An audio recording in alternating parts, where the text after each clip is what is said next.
We are going to be in Ephesians again today. I'm going to grab my iPad. We've been in Ephesians for a little while now, so I'm going to recap on this. We're going to kind of recap what we've gone over in the first 3 chapters, and then we're going to be in Ephesians chapter 4, kind of where the book kind of makes a turn where Paul's taking all that he said in the first 3 chapters and applying it. So in Ephesians 1, we touched on how the church was the reflection of the heavenly realms, that God chose us through Jesus before the creation of the world to be holy and blameless in His sight, right? We remember that. And God, in love, predestined us for adoption into sonship.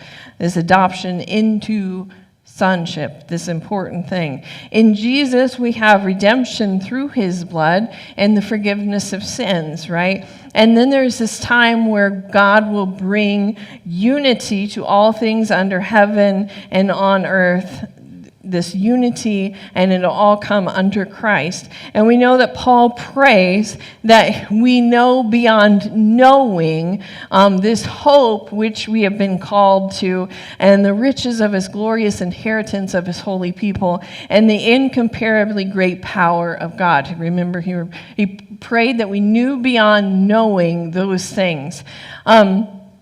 Paul also touches on that we were dead in our transgressions, right? And we've been raised to new life through faith in God through Christ. It is by grace we have been saved, not through, by grace, faith. It's by faith we get grace.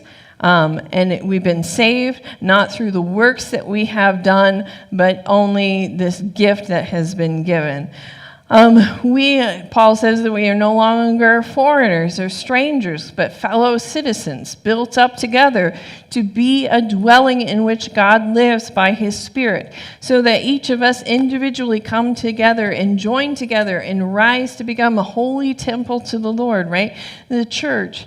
Paul prays that being strengthened by the power of the Spirit, that we be rooted and established in love and have the power through the Holy Spirit to grasp how wide and long and high and deep is the love of God. That's what we talked about last Sunday.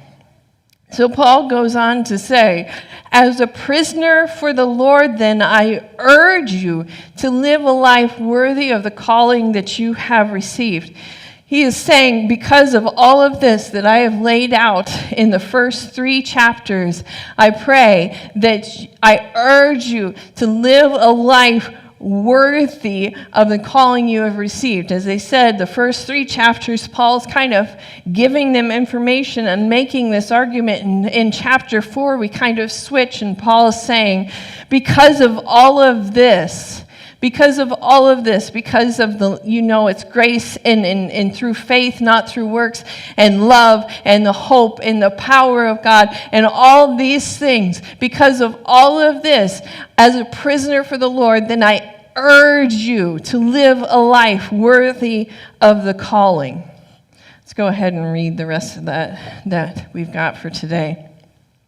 As a prisoner of the Lord, then, I urge you to live a life worthy of the calling you have received. Be completely humble and gentle. Be patient, bearing with one another in love. Make every effort to keep the unity of the Spirit through the bond of peace. There is one body and one Spirit, just as you were called to one hope when you were called, and one Lord, and one faith, and one baptism, one God and Father of all, who is over all and through all and in all.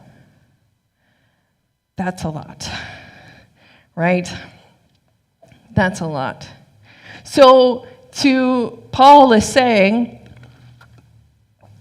to live a life worthy of the calling, it looks like someone who's completely humble and gentle and patient and bearing with one another in love. It looks like someone who's making every effort to keep the unity of the Spirit.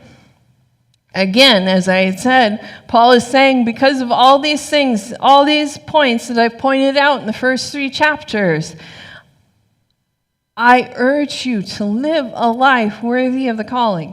Because of all these things, I pray that this is the way that your life is lived out. On the last part of Ephesians, the last few chapters, Paul is making an argument as to this is what this looks like. Because of all of this is what your life should look like. And I know we've looked at lists like this before, and I've said this before, that this whole thing is a process, right? Like it's not where we just come to a point where we live our lives perfect and have no temptation to live our life any other way. This is a process. We don't arrive at this perfection until we reach glory, right? We know that. We don't arrive at the point where we are absolutely perfect until the point that we see Jesus face to face, right? But here and now on earth, we are called to work on these things, right? It's a process. It's a continual process. We live our life. We try to live our life being Christ-like, right?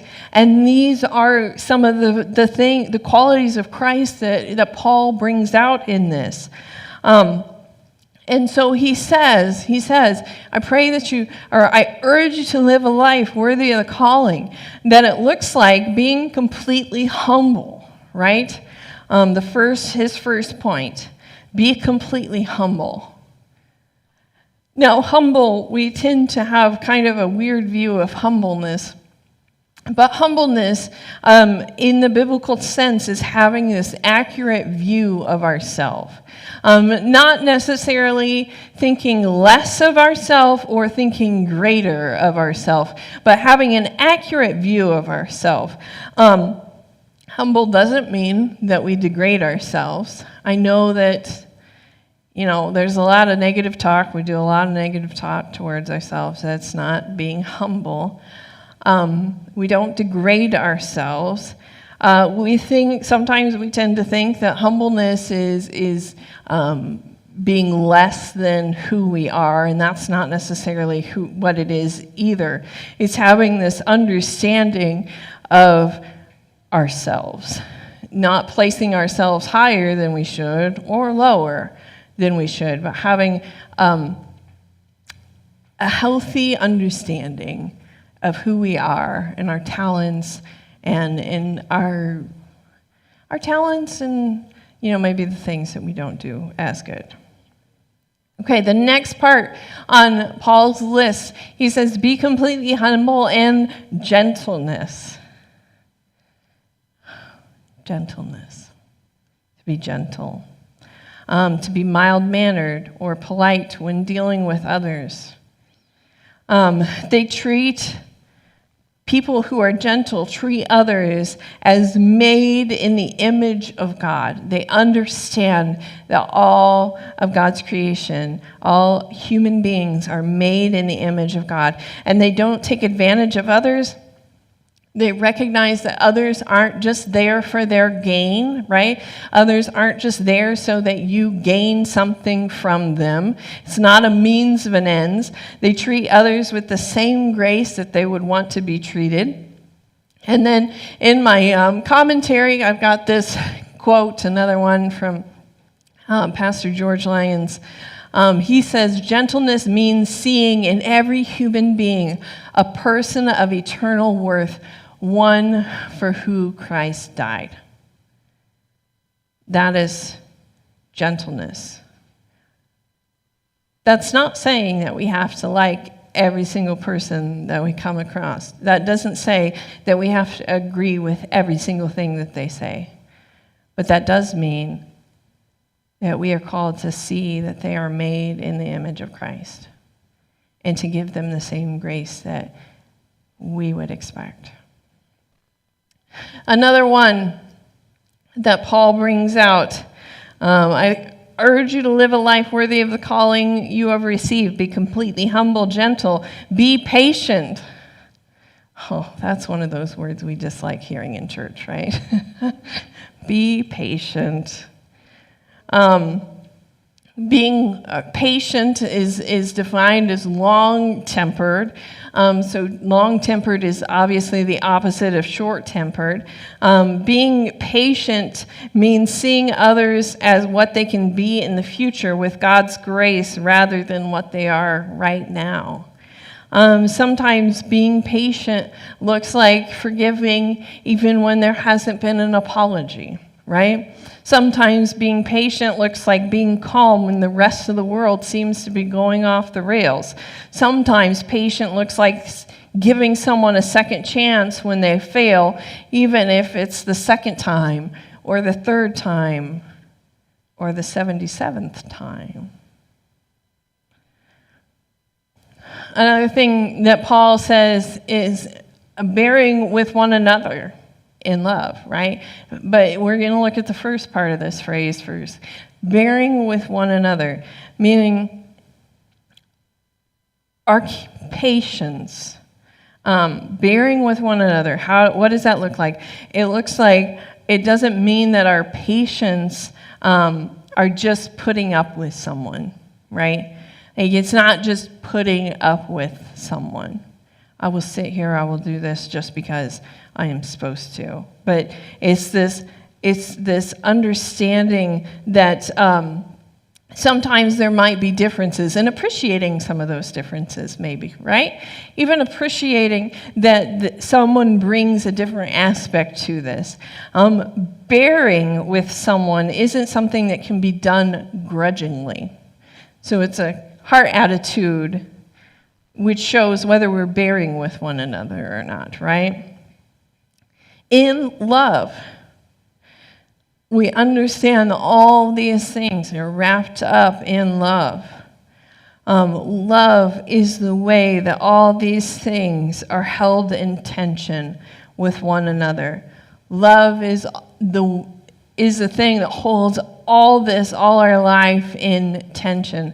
I had a conversation with another Nazarene pastor recently, and how we spoke about how the Church of the Nazarene, we're Wesleyan, so we're pretty middle of the road on a lot of things. We don't really sway too far. There are certain people that jump from ditch to ditch, but for the mainly for the main church, we're pretty middle of the road in things, and we hold in tension. One of the beautiful things about the Church of the Nazarene is it holds so many things in tension. It's like one of the things that we hold in tension is, just as an example, the Wesleyan quadrilateral.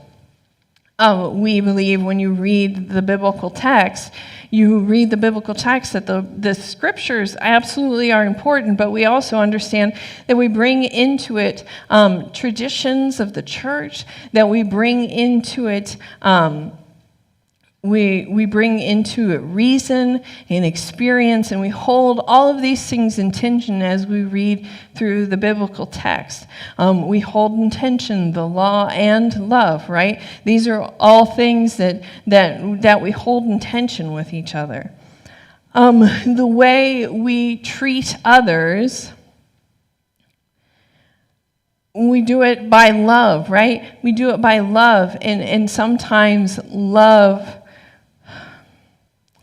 I need to figure out how I'm going to explain how I was trying to get to this in my notes. Our love for each other overrides some of the differences that we have with other people, right? We love people not necessarily because we agree with them or because we think that what they're doing is great, it's wonderful, it's, not because of that, but because we love people because we understand that God calls us to love Him and to love others, right? We are called to love Him and to love others, and we love understanding that all people are created in the image of God. So true love, true understanding of what love is and what love looks like holds all of these things in place. And then Paul says, make every effort to keep the unity of the Spirit through the bonds of peace. The phrase, keep the unity, means to preserve and to protect it from loss. Now an important point to this is that we maintain unity. Within the biblical text, it shows in the language of it that we maintain unity, we don't create it. Unity is created through the Spirit, right? Big S Spirit. The Spirit, the Holy Spirit. We maintain unity, we do not create it. Christ was what brought us to unity through the Spirit, so we're called to live at peace and to make every effort to keep that unity. Unity is something that's easily disrupted, right? Unity is something that we are called to nurture. All of us, we are all called to nurture unity. Paul, in his next few verses, are saying if we are unified around these things, then the small issue, and I'll bring this up again because I know I brought it up a few weeks ago, the small issue of what color the carpet is in a church isn't going to matter as much. We're going to see it as a small issue because when we're unified around these things, then some of these small discussions that we have tend to seem trivial and not worth our time. So what are we called to be unified around? We are,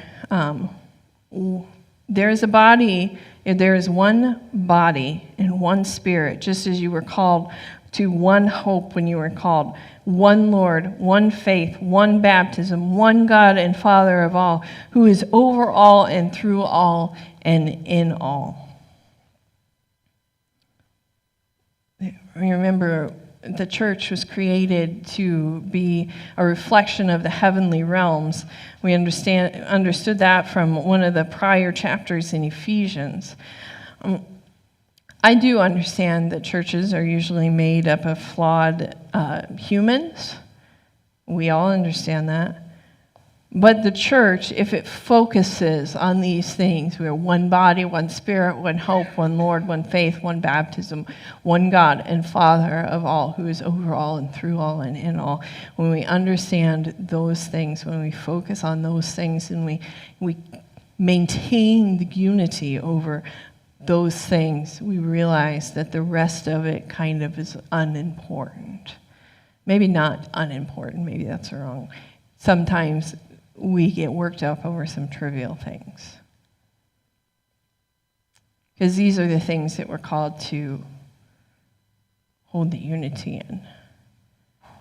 And when we agree with these, then we maintain that unity. When we realize that our one body, gifted with one Spirit by God our Father, then we aren't going to take these gifts that Paul talks about in the first 3 chapters for granted. We aren't going to spend any more time being our old selves. We aren't going to spend any more times being slaves to our old self, right? We are not going to allow some of these trivial things to rule over us, or some of these things that used to rule over us in the past to rule over us in the future. We're not going to do that because we are going to seek out God's will for us. We are going to seek it out, and we are going to know our true value. We are going to be humble. We are going to be gentle, and we're going to understand that grace has been given to us freely, And we are to give that grace out freely as well. And we're going to be patient. And we're going to be bearing with one another in love because we understand that God and other people have been patient with us in this time. And we're going to reflect love into the world because that is what God asks us to do. And we're going to make every effort to keep the unity of the Spirit through the bonds of peace. Because we understand that the kingdom culture that we're called to,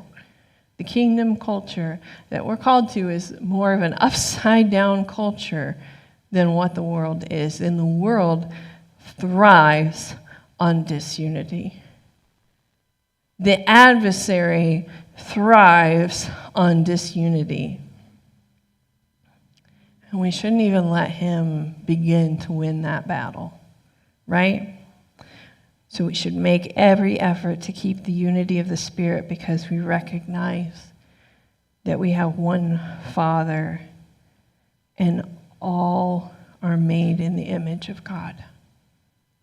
Now, I have an assignment for us. And it isn't going to be easy. And I don't know how many of us are actually going to do this. But I want us to each, well, I'll tell you the reason why I thought of this assignment. Earlier this week in my class, I'm in a class right now, and we're talking about the Reformation.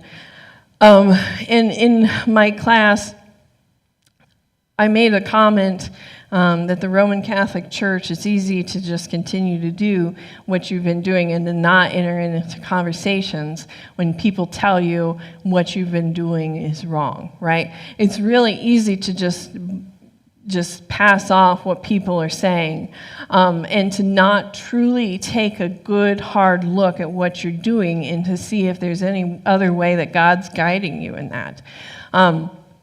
And so because of that, because of my class and because of what we're going through this week in our lesson for this week, I really thought this is a time for some self-reflection. Self-reflection for me, but I also, sorry to say, I'm going to give you guys an assignment on self-reflection as well. I want us to take a moment and to self-reflect. And I want us to read this verse as we do this.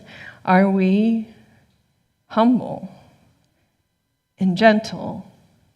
Are we patient, bearing with one another in love, and making every effort to keep the unity of the Spirit through the bond of peace? If you want to go so far, you can ask someone that you value their opinion. Ask them if they see those qualities within you. I'll tell you, the answer may be hard. So maybe you don't want to go that far, right? Maybe you just want to do a little self-reflection.